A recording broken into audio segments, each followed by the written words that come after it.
What's going on, everybody? Crazy Dog back with my Browns Steelers Week 2 Monday Night Football recap as the Browns lose another one in typical Browns fashion. This one, though, might have been the worst simply because of what went down on the field. Not even play wise, but injury wise. As the Browns lose 26-22 and they fall to 1-1 on the season. And so the Browns still will have to wait another year to try to go 2-0. But at this point, I didn't even really care about the result because early on in the game, Browns were driving, looking good. They got near the goal line, looking like they were going to punch it in. They hand the ball to Nick Chubb, and he took an ugly hit from Minka Fitzpatrick. And yeah, one thing you do not want to see, he couldn't get up on his own. And the cart came out for him, and everyone knows when the cart comes out, it's serious. And turns out it is a very bad knee injury. In fact, Ian Rappaport has an update for us on Twitter, and I quote, Browns running back Nick Chubb suffered a what is believed to be a significant and season-ending knee injury against the Steelers, sources say, including multiple torn ligaments. I heard his kneecap might be all messed up. Like it's completely. It might be dislocated completely. Yeah, that's what I heard. He'll have tests done, but unfortunately, essentially what it looked like. And in fact, I just got a tweet saying Kevin Stefanski has confirmed it is a very bad knee injury, and Nick Chubb's season is done. Damn. You lose Jakeem Grant to a bad injury in the third preseason game. Last week you lose Jack Conklin. This week you lose Nick Chubb. Do I even dare ask who's next? Oh, I better shut up. I better shut up. Especially with these trolls around here. They're going to say, oh, Deshaun Watson. But yeah, that was bad. And from that point on, like this game went. And it really sucks because the defense went out there and had another great game. I mean, for real. They had 2 sacks, a half a sack apiece from Shelby Harris and Mo Hurst, who was doing the belly rub. And we even had a sack from Sione Takitaki. Grant Delpit, who's in a contract year, had an interception. Now, if only he was on his feet, he could have scored on that. Yep. And then Denzel Ward forced a fumble. Defense was doing great. If I'm Jim Schwartz, I'm giving freaking Kevin Stefanski the stank eye in the locker room after this game. Because his unit balled out. We had the lead late in this game. But unfortunately, we have a damn statue at left tackle, and Highsmith blew right past him. I think it was Highsmith. Blew right past him and had the strip sack, and then Watt took it to the house. And yeah, the Browns gave them 14 points on 2 defensive touchdowns. Of course, the first play of the damn game was a pick six. I swear, this team just cannot have anything good. You know, we were coming off an amazing game at home against the Bungles. We stymied them, we crushed them. In fact, we kind of did the same thing to the Steelers tonight, but unfortunately, our offense was out here doing like what they did against the Ravens in 2021. We all remember that game, right? In Baltimore with Baker with a bad shoulder, you know? Remember that game? I know you don't want to remember it, but yeah, defense balled out in that game too. Too bad the offense was ass. Just like this game. Except this is worse because at least in that game, it's because of Baker. Baker stunk. This game, we lost Nick Chubb. And when we lost Nick Chubb, the offense went, it imploded. There was nothing. Nick Chubb was legit the heart and soul of this offense. Once he went down, I'm not going to hate on Jerome Ford. He had that big run, but that's really all he had. I mean, we didn't really have anything after Chubb. I've always advocated for a much better number 2 back just in case this happened. And sure enough, It happened. And now the Browns got a decision to make. What do you do to replace Nick Chubb? Because I like Jerome, but he ain't no Nick Chubb. Are you going to give Jerome Ford Nick Chubb amount of carries? I don't think he's built like that.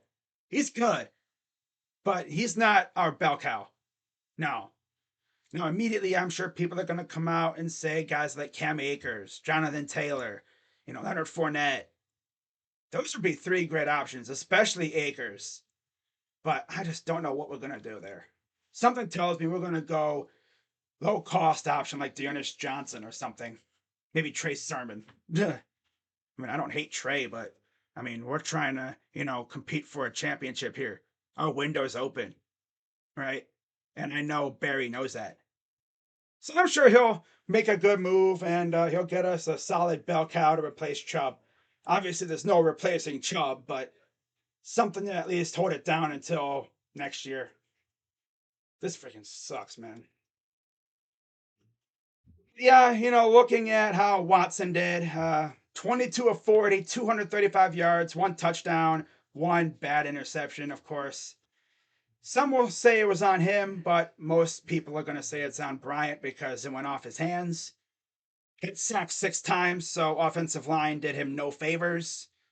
On the ground, Jerome Ford, 16 carries, 106 yards, mostly coming from that big 69-yard run. Nice. Nick Chubb, 10 for 64. He was cooking until he got hurt. Deshaun Watson, 6 for 22. And I swear, there was times where it's like, did they purposefully draw this play up? Like Deshaun would snap the ball, and then he would do virtually nothing with it. He would just stand there.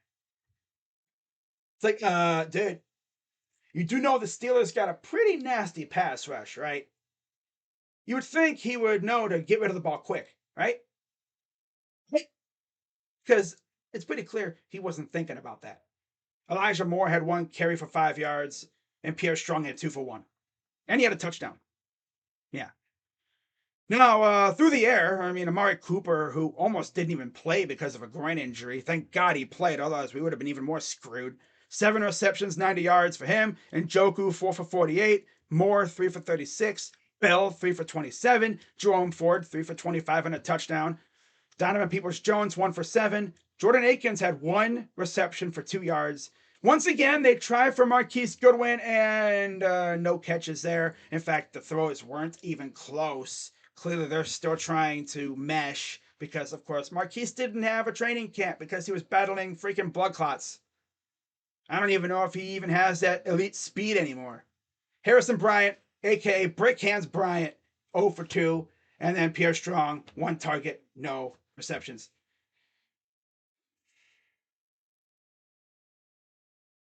What else is there really to say, right? I called this place our House of Horrors in my preview video, and it showed again. We cannot win this in this damn joint, no matter how hard we try. How the hell did we win in this joint in 2003? I mean, it was before Ben, but still. We cannot win at the place formerly known as Heinz Field. Just like how the Bengals can't win at First Energy Stadium / Brown Stadium now. That's whatever. The fact that you follow up a fantastic game with this, at least last week you had the weather to blame. This week, we just looked like ass. I would hate to be in that film review session. And if I'm Bill Callahan, bro, oh my God, I'm looking at my old line thinking, what was that? Like, Jed, buddy, do you even want to play ball anymore? You're the reason why we lost this game, because if you even try to block Highsmith, strip sack probably doesn't happen, and who knows how the rest goes. We might win, but I don't know. Knowing the Browns, they would have found a way to lose.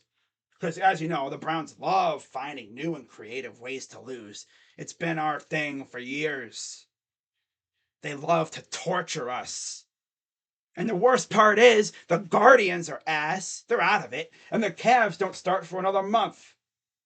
So we got to watch this crap and deal with it for a couple more weeks.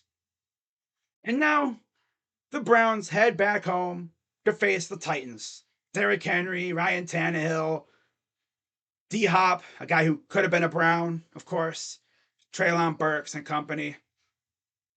We'll see if this team wants to go out there and actually show out for once, both sides. Or are we going to continue to look lifeless on offense? Defense is going to go out there and do their thing, I feel like. I had a scare earlier in this game. Zadarius Smith went down with an injury, but he came back in. I haven't heard anything about Greg Newsome or Denzel Ward. They both went out. But yeah, I feel like Andrew Berry is going to be making some calls here soon. I'm kind of curious to see what we do with Nick, to replace Nick Chubb. Let me know in the comments too what you think we're going to do. Do you think we're going to go out and trade for someone like Cam Akers? Maybe sign someone like Leonard Fournette? Or are we just going to do the classic Browns thing and do nothing and hang on to what we have and just hope and pray that Jerome Ford can at least give you a fraction of Nick Chubb's production? Because maybe now that you give him most of Nick Chubb's workload, maybe Jerome Ford will actually look good. They might give Jerome a week to see what he can do in a full game, but honestly, I don't think he's built for Nick Chubb's workload. He's a solid number 2 back, but he ain't the bell cow, I don't think. It's up to him to prove me wrong, if anything. But we'll see what Andrew Berry does. But not really much else to say. I mean, I'm not even going to get into my post-game observations because we all saw it, right? I mean, the offense was ass. Defense feasted again. They look great. Another great game for Jim Schwartz's guys. I would have nothing to be pissed about. Well, actually, no. I would have nothing to hang my head on if I'm the defense. We went out there and we balled out. The defense is ass. No Nick Chubb. Nick Chubb goes down. Oh, there's the offense. That's been Kevin Stefanski's offense since Kevin came here. Nick Chubb. In 2020, when we were leading in the fourth quarter, what did Kevin do? He put the ball in Nick Chubb's hands, and Nick Chubb finished games. Without him, we see what this offense is. They're forced to pass the ball mainly because they were trailing because of our lovely statue at left tackle. Freaking scrubby Wills. I think we're going to get a new left tackle soon. I cannot stand seeing that dude with his dark ass visor at night. Like, why do you have the dark ass visor, bro? It doesn't help you block better. Like, what are we doing, dude? I will say, though, DeJuan Jones did do pretty good against Watt. Of course, they had him going one-on-one against Watt mostly, which is a very bold strategy. He held his own. I mean, he got beat quite a bit, but he held his own. He didn't get embarrassed. The tackle was the one that got embarrassed. But yeah, I mean, my observations. And Dustin Hopkins did miss a field goal, but he made a couple other ones. He wasn't too bad. And Stefanski's offense, like I said, is all Nick Chubb. Without Chubb, this is what we got. So I'm sure they're going to do something to replace Nick, but that sucks. And I think it was on the same knee that he hurt with Georgia. In 2015. Yep. In fact, I remember I watched the video of Chubb's injury a while back, and I damn near wanted to freaking vomit. I don't think the same exact thing happened, but it was pretty close from what I hear. Yeah. I know Nick Chubb's going to rebound from this. He's going to come back next year better and stronger than ever. Right? He's way too young to call it quits now unless he just can't run anymore, which would absolutely suck because many people were viewing him as a possible threat to win the rushing title this year. And it's crazy too because he was staring down the barrel of another 1,000-yard season, right? The only time he didn't get 1,000 yards in his career was in his rookie year, and he actually had 1,000 yards, but immediately after he got 1,000 yards, he had a loss on the play in the final game and never got across 1,000. Since then, he's had 1,000 yards every year, and now this year just started, and I was really looking forward to seeing what he would do in this offense, especially because we weren't really a run-first offense anymore. I mean, we ran the ball a lot, but we tried to rely on the pass. Clearly, yeah, he goes down, and yeah, everything just goes to crap. The whole building just went woof, collapsed, because Chubb was our support structure. He was the safety net. When things were going bad, you gave him the ball, and he would carry it along the rest of the way. Now he's gone for the year. So, like I said, we'll see who we get to replace him, if we get anybody at all, which I'm sure we will. Knowing Barry, he's probably already on the phone trying to work something out with someone right now. But I guess we'll have to wait and see. If I have any updates, I will let you guys know. I will actually do a video tomorrow talking about some potential options for the Browns at running back with Chubb going down to injury for the season. But yeah, I mean, my post-game observations, I didn't even really want to, work on the graphic or anything. I mean, it's pretty much offense's ass still. Still out of sync, looking like garbage. Defense balled out again. And D-Hop was solid as a kicker. And number 3, this offense without Chubb is lifeless.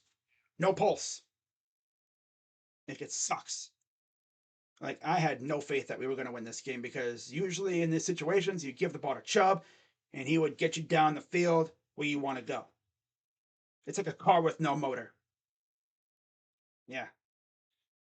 And, Watson has not looked good at all, which is definitely concerning, especially because he's had a full offseason to work with the guys. But the offensive line and the weapons didn't really help him out that well either. I mean, he got sacked 6 times. I don't know. And then my game MVP. Is there even really a game MVP at this point? I guess I'll say the defense as a whole. But if I had to name an individual player, I'd say Delpit. Delpit had a really good game.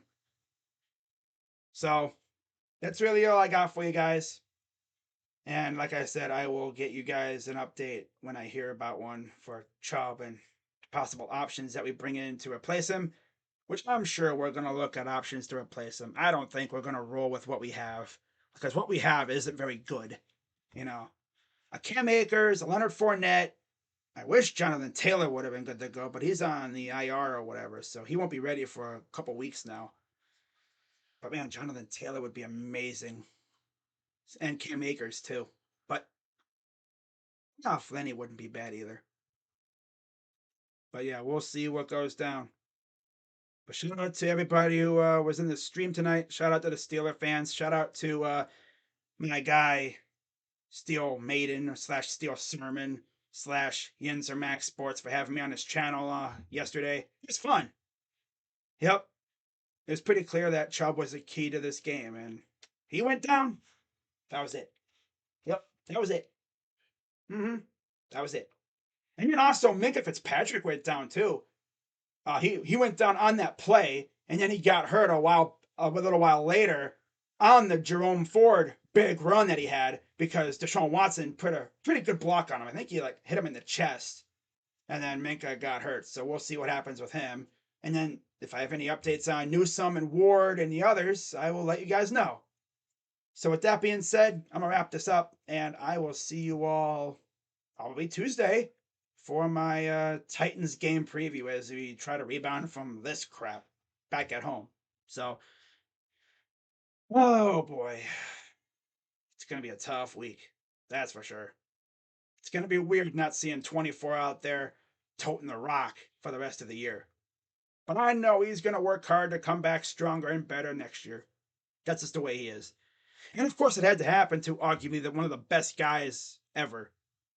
Dude never really talked much, just put his head down and grinded. And he gets hit with this, right?